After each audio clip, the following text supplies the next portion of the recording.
Another day, another Mazda.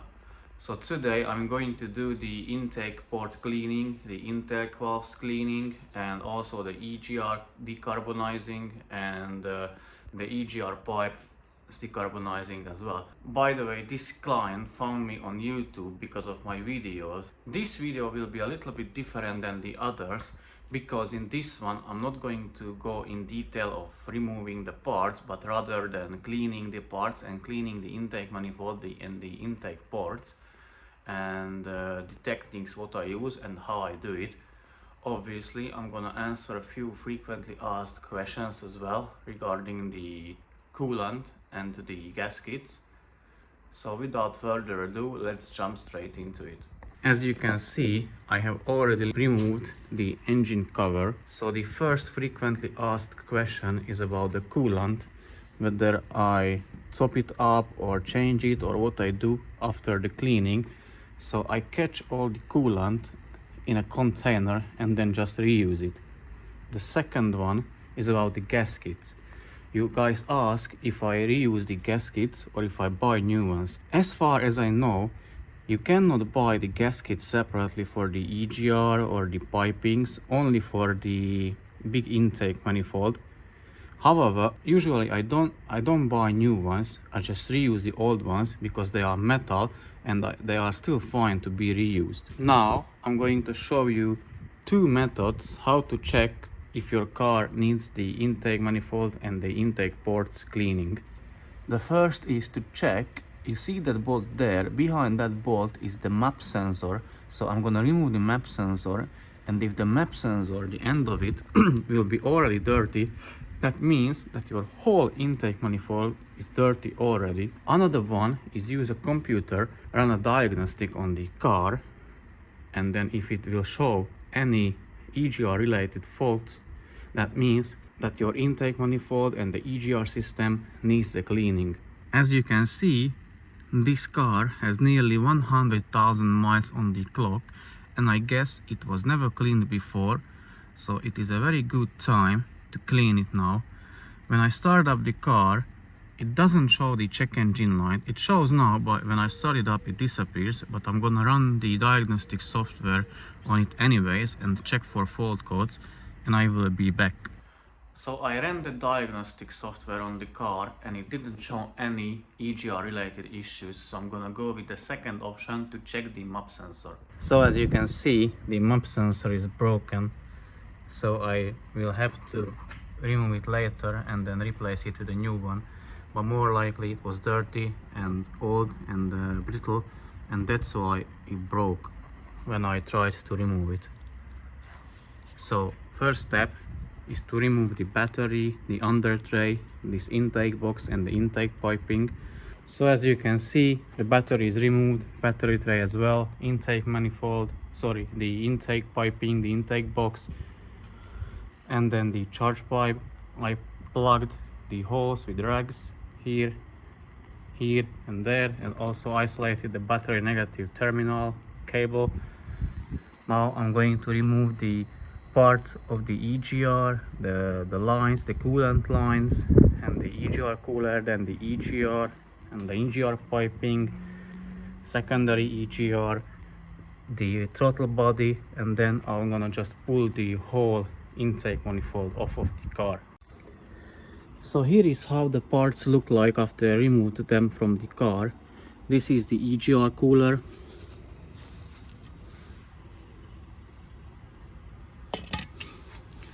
The intake manifold,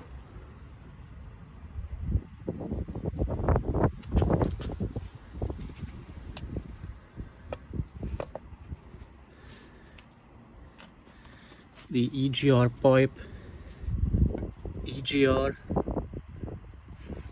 and this is, I guess, some kind of part of the EGR system as well.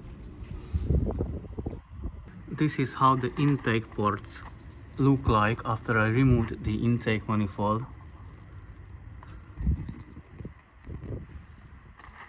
So have everything dismantled in parts, and then we are going to clean them one by one. First thing, we're gonna use something like a screwdriver and just scrape off the carbon deposits, let's say from the intake manifold, as you can see here. Scrape it off, the bigger part.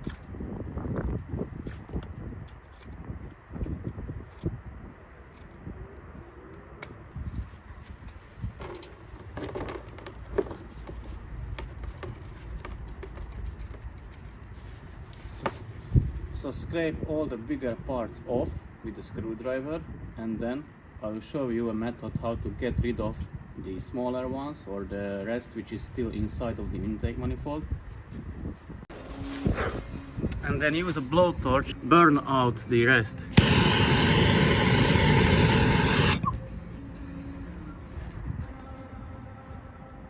And then the other method is, if you grab a carb cleaner, I recommend this brand and this particular one, STP carb cleaner. And also you need to have a nice girlfriend who does the job for you, and you can clean it with a wire brush, sorry, not a wire brush, a brass brush. You clean it, the surface, and then clean it with the spray, and it will be nice and shiny again. I will show you all the parts after cleaning, how they look like. This is when it's cleaned, and the other side is still not cleaned. I did clean it a little bit, but it still needs a cleaning. I'll show you this one as well after it is cleaned. Here is the throttle body cleaned. This is the part what causes the issue usually when you get the check engine light, because this side and here get so clogged, so there is no more a hole in it, and the air cannot pass through, and this is which triggers the P0401 fault code related to your EGR. Look how clean it is now. So this was the EGR, this was the side of the EGR which was already cleaned, and this is, which you've seen in the video, still needed to be cleaned. I don't know how much you can see, but it is a lot cleaner now. Here is the EGR cooler cleaned.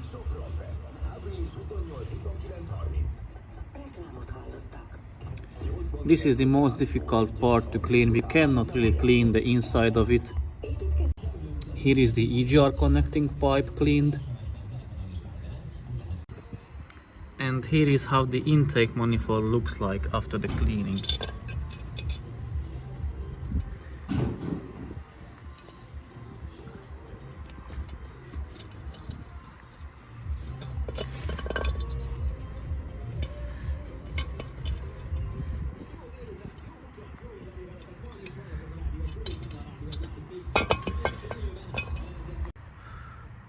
So today I'm going to try to clean this cylinder head of the Mazda 2.2 Skyactiv diesel. As you can see, it is full of oil, gunky residue. How to do it? We basically need to remove this oil squirter line or passage. It has 6 bolts. More likely you cannot see. I'm gonna clean them and show you where are the bolts. I'm gonna remove that. Obviously you need to set the timing to the TDC top dead center. I don't know how much you're gonna able to see, but there is a marked chain link, that golden color, and there is a dot, and also here is a ridge on the sprocket, which should align with the surface of the engine block. I'll try to focus there. Yeah, as you can see, there is the dot where the marked golden timing chain link is, and you cannot see probably that ridge, but it is there as well. But anyways, I'm gonna show you that, because the timing chain and the sprockets and guides, everything's gonna be replaced on this model as well. So I'm gonna remove the exhaust and the inlet camshafts as well. So I'm gonna zip tie this sprocket to the chain, or the chain to the sprocket, pull it aside, loosen the nut, and then take off that oil squirter, and also remove the camshafts, but be very careful with them not to damage the journals or the camshaft lobes itself. And then I will try to clean this one as much as I can. So without further ado, let's jump straight into it. So the oil squirter has 6 bolts, as you can see here, there, and one here and the other one there. So I'm gonna undo them. They are size 8 hex bolts, so I'm gonna use a size 8 hex socket on them, undo them, and basically I'm just gonna remove this oil squirter after.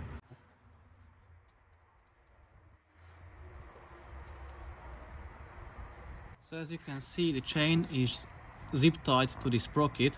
The bolt is already loose. Use a size 17 hex wrench or spanner. I used a spanner and then this kind of extension because it is torqued down quite tightly. So I used these two tools to undo it. I couldn't film it because someone had to counter hold to the crankshaft. So I asked my father to hold it on the wheel, so the car is lifted. So the car is lifted, as you can see. The 4th gear is engaged, so he can hold the wheel and the crankshaft won't turn or spin. So he held it while I was undoing the camshaft sprocket bolt. So let me show you here. So we just need to remove this bolt, then pull the sprocket sideways, and also we need to remove all the camshaft journals. And once it's done, I'll be back. And it is important to remember where they were or mark them, so we put them back in the same order as they were on the cylinder head. So now that the camshaft bolt is out, we can pull the sprocket with the chain, just like that, and we can leave it there. It goes back only one way. There is a notch in the sprocket and in the camshaft as well, so they match, they go together. So now let's remove the camshaft journals and then finally lift off the camshaft. They are size 7 hex bolts. I'm gonna use a size 10 hex socket on them, crack them loose.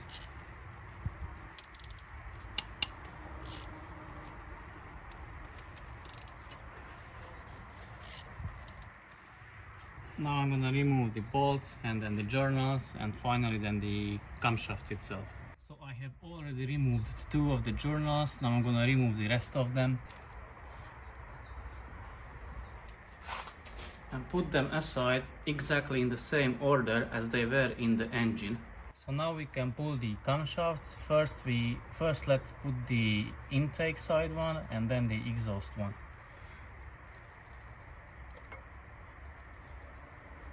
Be careful with it.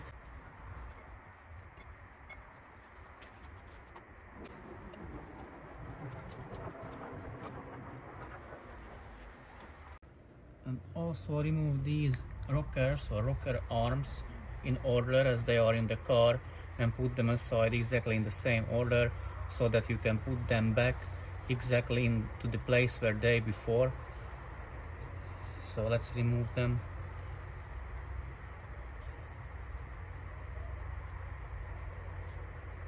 And now the cleaning can begin, and then we are probably going to remove the tappets as well later on and clean them as well, but for now I think we're going to leave them in place.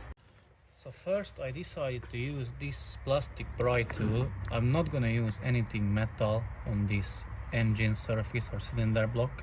I don't want to scratch it or scrape it, so I'm gonna use this plastic one, scrape the deposits, the oily residue, the gunk, everything as much down as I can, and then I'm gonna hoover it out, and then I'm gonna spray it, degrease it, scrape it, or use a nylon brush and try to clean it as much as I can.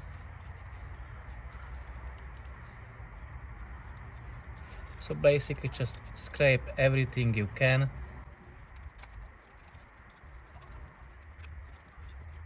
The most of it is around the cylinder head bolts.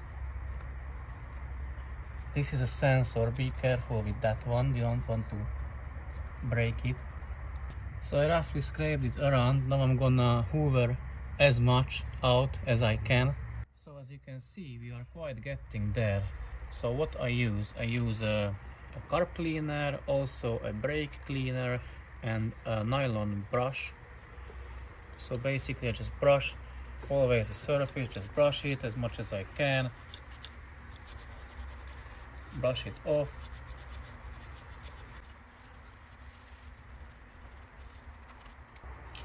Then clean it with a carb cleaner or brake cleaner.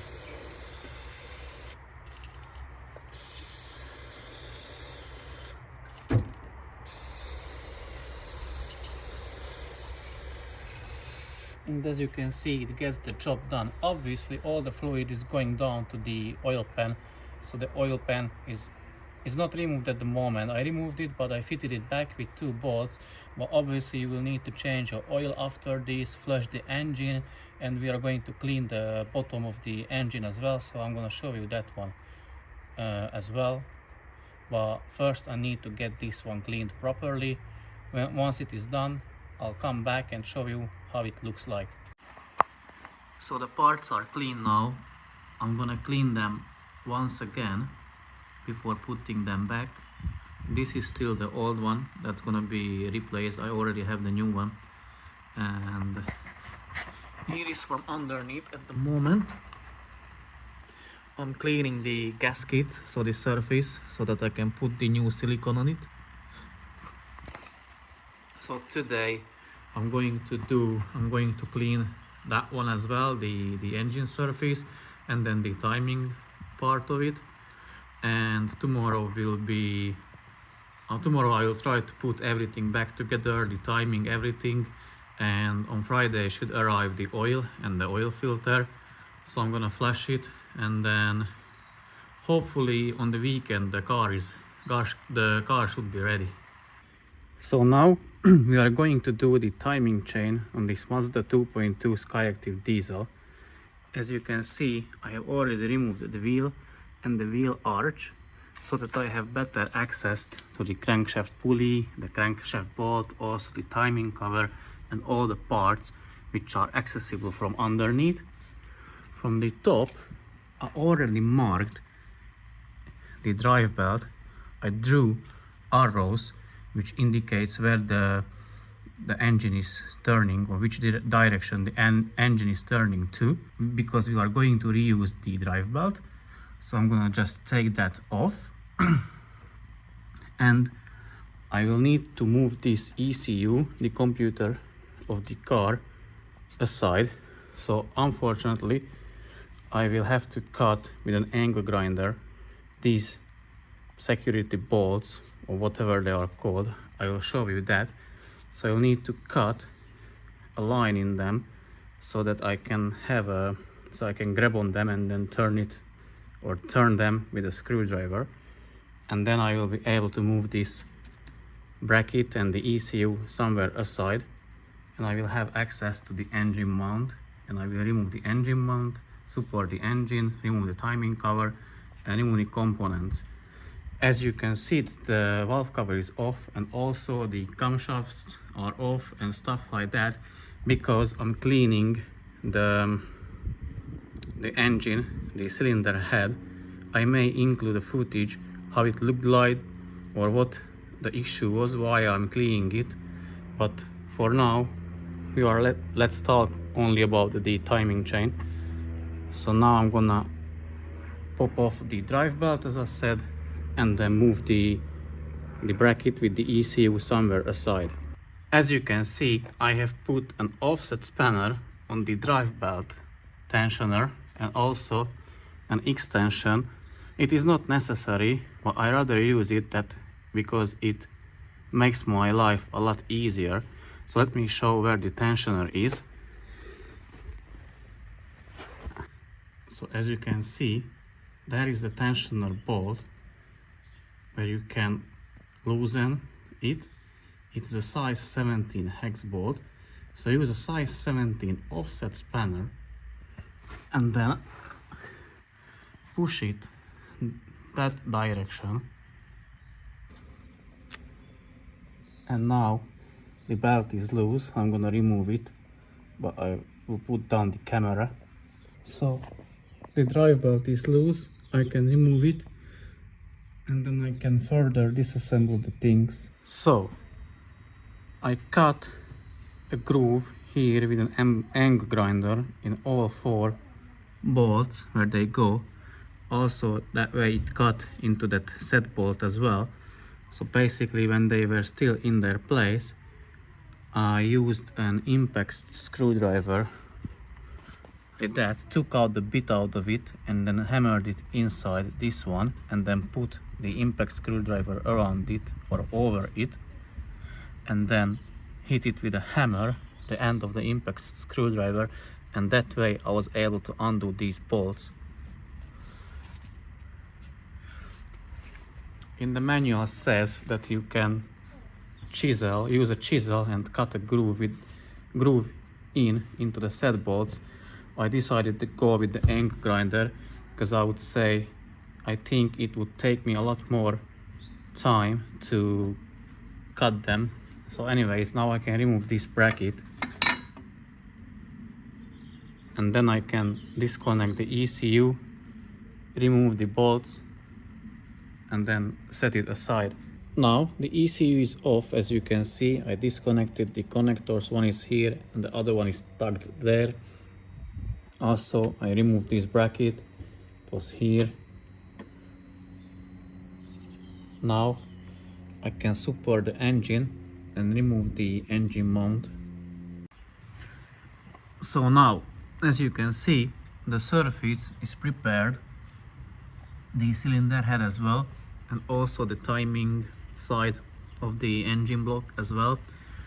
I cleaned it, and from the bottom as well, in where the oil pan and the bottom of the engine is, that surface is prepared as well. So let me show you what I used. I used this brass wire brush. I don't know if you call it wire brush, if it is from brass. And also I used a nylon drill attachment. Let me show you. And then I used this nylon brush attachment to the drill, the blue one. There is blue and the red one. I used the blue one. So basically you can use it on the surface of the engine block, push it, and it shouldn't scratch the engine or the surface of the cylinder head. Here I didn't have enough space, so I had to use the brass wire brush.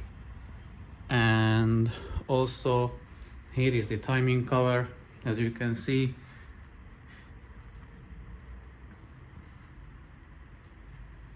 I used this wire brush attachment.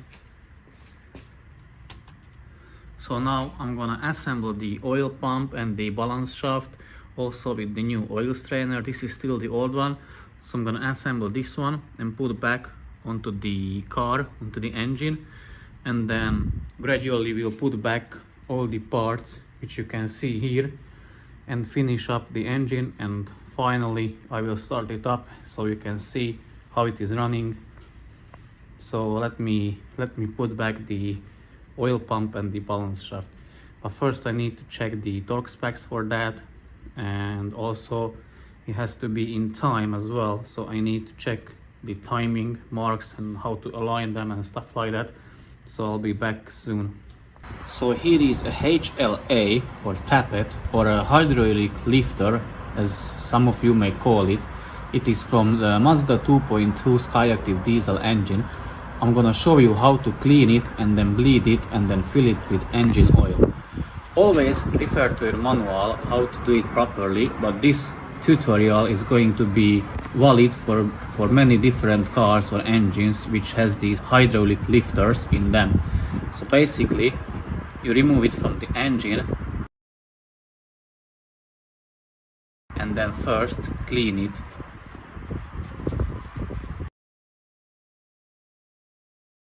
Now that it is clean, you inspect for wear. You shouldn't have any scratches on these surfaces or on the top. As you can see, this is the worn one.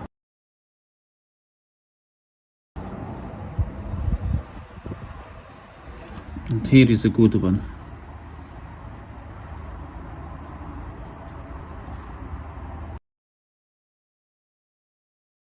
So now what you need to do, you need to remove the contamination from the inside. So Mazda says you only should submerge it into engine oil. I do it that way, but I'm gonna do it in a diesel first, so that I will get rid all of the contamination from inside, and then I'm gonna fill it with engine oil. So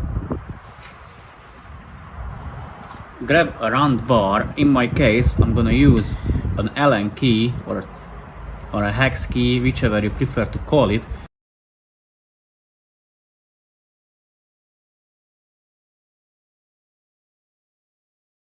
It has to be 1 millimeter big, so it fits into the top hole. And with this one, you're gonna press it, because now you can't press it at all. But if you insert it and you held it together, now you can press it, as you can see.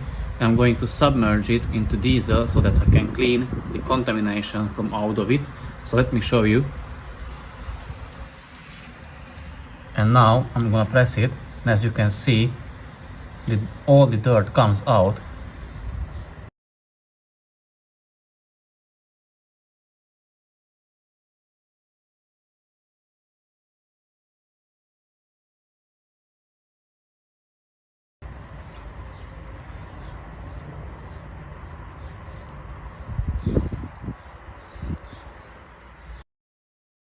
If you found this little tutorial helpful so far, please hit that like button. That helps to spread this guide to people in similar need. Also, if you want to further support the channel, please feel free to give me super thanks or join my membership to make me possible to create more content like this.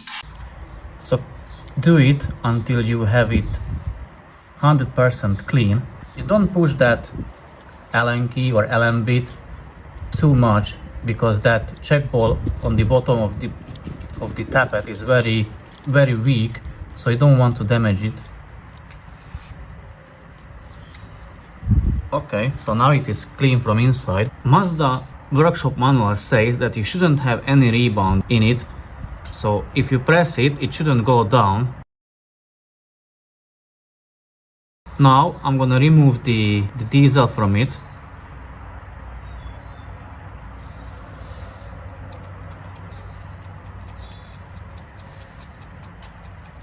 And now I can press it because it's empty from inside, and I'm going to fill it with engine oil, because Mazda workshop manual says that you have to fill it with engine oil.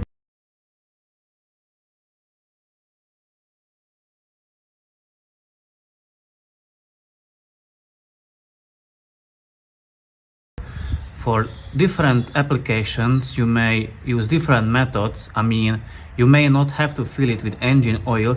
You should always refer to your manual, to your car's manual, that you can be 100% sure that you carry out the procedure the proper way as it intended to be.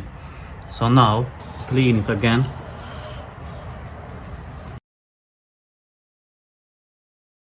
And we can fill it with engine oil. So use the proper engine oil to your car.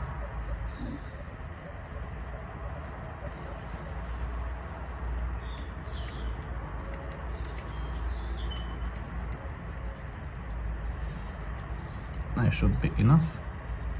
And as you can see, it doesn't have any rebound and cannot press it, so it is good. It is still in good working condition. Also, a good tip that you remove them in order, so you remember where you remove them from, and then put back them into the exact same place as you remove them from, because they have, even though you don't see it, they have slight wear on them and on the rocker arms as well.